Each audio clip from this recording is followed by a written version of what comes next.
too much ashafo munuaba ekwesika pa na nanso menemo edi ahyiayi Ghana wahala dwumadie na braso se yede ebesom mu ewo ye fidie kase yi eso mo amunim se too much de eba no trending issues aha na wobenya ne dosopo entime nyi wa fidie no emfiri hanum de biara eda so won subscribe to your channel no na se nene de dikan ya wo hwe yen dia na mesese obe subscribe to too much age na wo adwinche bi upon ye uploads a yede eba na watimi de atu edwa de amaye ne yetimi akenkan de amam na ene de yi abrantie bi ababonten de chowpa ababa begu efom efa ne esu bi a wodan na die de che ne former manager enam nipa dasani ensin bi a wokan de efa ne ho a enunti ama ene de wo mo entem omontem enye fine no wababonten de chowpa de aba na se ne former manager ebesom se onsomo ebusia nchemu ni nyina ewa hanom kame ho na yembonra ensem no emu. I am sorry, ZACK. Lilwin apologizes to former manager. Said the moamunim no ensembi ebebeto edwa ena mesposisa ekoso ewo na 2 TV the C show Jumedia wonabo Kennedy Japan ni host ko anan wo mudi esi wonu ma da ne da asofo a wo mu se wo mu emfiri nyame atrofo edifo wo mudi wo mu nsem etu edwa na exposise no ebi eba ya to the extent say prophet Nigel gaze wo no nsem anana power enana edaso a na wo mo elbo nanimu elbo na chire se wo bia entie ebi na apawa ni mu no prophet Nigel gaze wo no ankasa ne ba say no wone no enya adwuma ebiem anase wone no endi sofo ebiem kakra esiem wo babonten na wo ba ya no wode nsem bi ebebetu dwa efa enkomhye bi a ne sofo panyi emre bi atwam wo hye ya den tawantawa na asem wo hye ya amfa emfaso bia ambre wo hye ye se de be ankombenya celebrities no animu adom na kakra esiem no kasa no ne nsem no de tu edwa esem of opinion prophet Nigel Gazi wono wo hyenkom edefa Kodwo Nkansah Lilwin ne former manager ZACK ehum ka se ZACK Lilwin akọ edrosom awo pese wo kokoku no ebiemo nso so no wa ton wa pe padlock de ato ni minimu se de be ya ne nwum entimi enkoso ene enkomhye na na se ensem ani so ade hunu ne de bebre ena wo kan de kire Lilwin ene ne former manager ZACK okan edefa wo mo ehum na enumu no kakra no echema na just wo kan ye se de be ya sofo no obenya Lilwin animu adom na se bia sika bi ne ayi a watimi de amano na enumu ema Lilwin nso so nam enoma na ekoso no enti no wono nso so wone ne former manager ZACK yi entawantawa eba wo mo entemu ema na chese okache ne former manager ne se without ono no ZACK no wonyo obia ekeka ensem bia na enimu anase ense enfata edefa the former manager no ehun na enumu na nam exposisa eba nsem we bebeto edwa afi wo mu hunu se entawantawa na sofo yi edeto wo mo ntem no yenua be ZACK yi eko interview na chese ne no etwetwe enkomo wodi etu edwa ese Lilwin kanoma bebre ma ne hye no pa kan na koma ne ya na breko pa se obi a woni nu edi dwuma wafa wo se nua preko pen na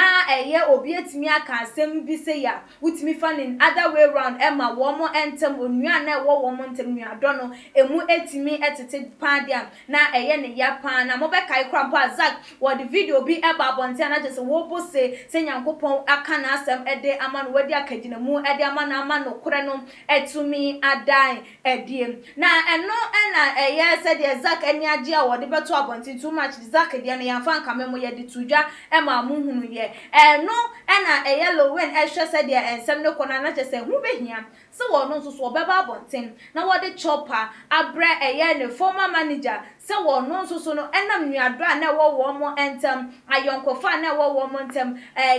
like said wo mu wo mo so mo ye nuafo na sofo yi bebe ye takra wo gem wo mo emfifi kan de nu mu de fo mo ma entokwa etimi ba wo mo entem to the extent they say wo mo nuadra na wo mo edo wo mo ho no etimi ehwere wo mo anasa ayonkofa no emu etimi tete ye na che se hu behia se wo beba bonten na de chopa ede aba ento kokko pie mu wo Accra base Atinka FM wokoye ena wode ne chopper ekokoto ho na emra wo mo ekoye a chese wo mo interview no na wo mo kasa defa ne din ebebe pie mu wo kakra esiem ne nsem no emu no ena wode etu edwa esen say the former manager ababonten na wababa be ka say ensem bia wo kan ne ya na ha ne dia ne statement or the two edwa eni Lilwin dia na me ba be kan dia mum no say if he says what I said caused him pain and that is why he left, then I am sorry for what I said. We ene Lilwin nsem wa wodi etu edwa na chesem ne former manager nsem obe kan say enam say Lilwin Nkansah without no wo no ZACK onyo bia ne won sensem no say eno na hye no ema wo mo ntam tete ye no nti wo free ho ehokọ ye dia ene wo no ene den enkotojogu form ensa eda ensayem wo pa ne former manager ZACK acho say won fa nche no wo kasa ya wan kasa ye na kan ye edi etia no ehu nti won fa enche no pa na nka wo mo de na nka boni bia eni wo mo entem na wantwi bia eni wo mo entem kosi se bibi we ebebe twam a ede sa oha we anasa amane we ede ebra wo mo ama enede wo mo entem enye fine ebiom ni to the chopper na ema ne former manager na the chopper no bebe tu edwa ewie na Ghana for se adabio na wo wadwemu ha so obi aka asem bi say crampo e dey afa wo mani wo former manager sata mo ye wo manager waka asem e dey afa no na wo hwe de ekọ na wo ye kristoni wo hwe den ya bibi anase juju anase wo bi betimi de wakwadro so abra wo nyankopon a wo osochen sa enduro ne nioma ni nyina enti aba ne sen e na wutimi gi sa ensem we bi ede enti wa no wadwemu e na ye ha ema prophet Nigel wotimi den edada wa enede nipa na nka woni ne ente bone se de wo kan enede mu ne no montem enye fine na mama ntie adwinche no bi a eba efa ensem no ehu